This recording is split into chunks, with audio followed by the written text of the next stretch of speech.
अंदाज नया, माध्यम नया, पॉलिटिक्स वाला, आओ राजनीति करें। मध्य प्रदेश में ओबीसी की सियासत, अब सुप्रीम कोर्ट जाएगी मोहन सरकार। कांग्रेस को सरकार की नीति और नीयत पर शक। बड़ा सवाल, ओबीसी की राजनीति जरूरी या मजबूरी?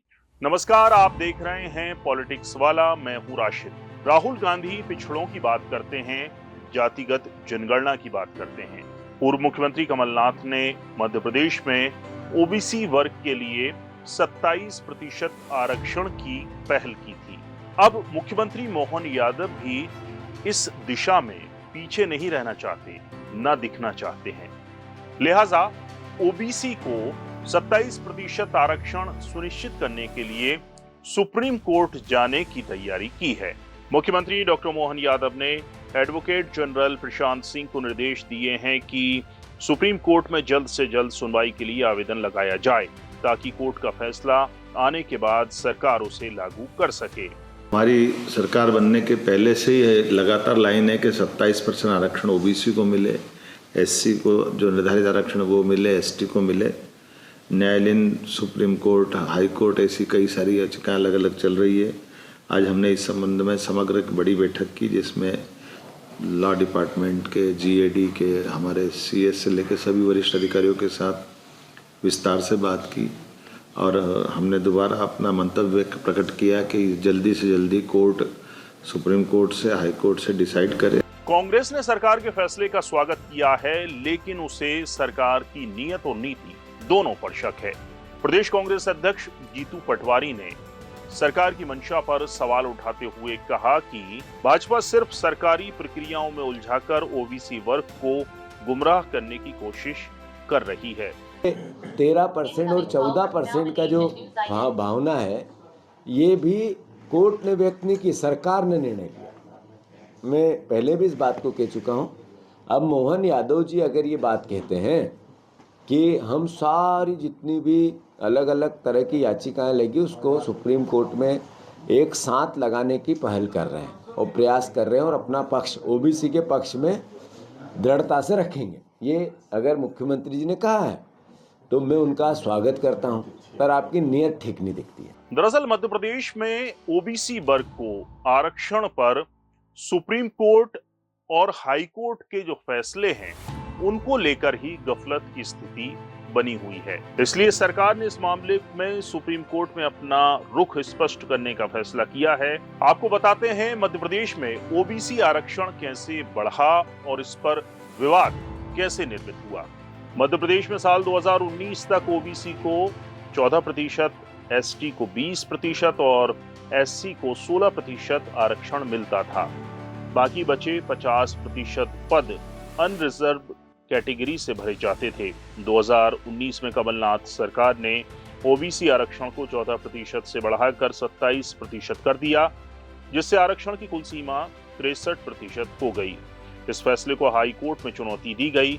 कोर्ट ने 20 जनवरी 2020 को 27% ओबीसी आरक्षण पर रोक लगा दी और पुरानी 14% व्यवस्था बहाल करने का निर्देश दिया। कोर्ट ने सुप्रीम कोर्ट में 1992 के इंदिरा साहनी फैसले का हवाला देते हुए कहा कि किसी भी राज्य में आरक्षण 50% से अधिक नहीं हो सकता। इस फैसले के बाद एमपी सरकार ने इस मामले को सुप्रीम कोर्ट में ट्रांसफर करने को लेकर याचिका लगाई।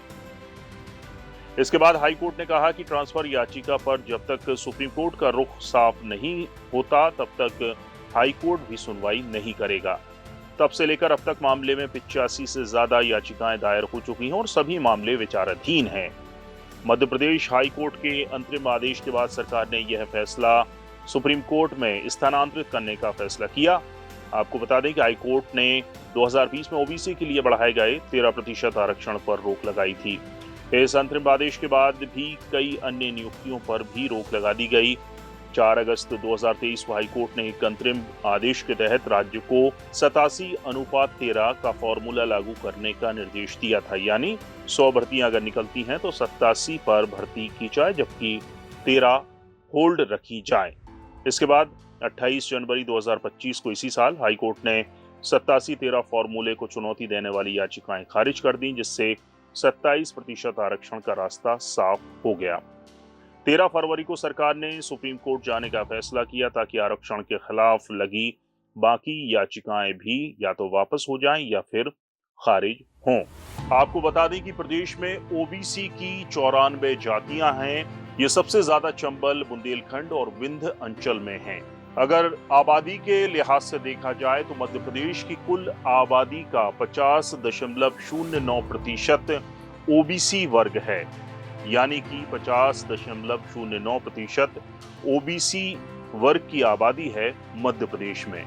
जाहिर है मध्य प्रदेश में आधी से ज्यादा आबादी अगर ओबीसी है, लिहाजा इनका सियासी महत्व बढ़ जाता है। कांग्रेस हो या बीजेपी, दोनों ही जो सियासी दल हैं ओबीसी वर्ग को साधने की कोशिश कर रहे हैं और करते रहे हैं। कांग्रेस जहां कमलनाथ सरकार के 27% ओबीसी वर्ग को दिए गए आरक्षण के फैसले का हवाला देते हुए ओबीसी के करीब होने का दावा करती है, वहीं बीजेपी उसे लागू करने का, यानी कि 27% आरक्षण की लड़ाई कोर्ट में लड़ने और उसे लागू करने के फैसले का हवाला देते हुए खुद को ओबीसी वर्ग का सच्चा साथी घोषित करने की कोशिश करती है, दावे करती है। पूरा वीडियो देखने के लिए शुक्रिया। इसे लाइक कीजिए, शेयर कीजिए और हमारे चैनल पॉलिटिक्स वाला को सब्सक्राइब जरूर कीजिए। नमस्कार।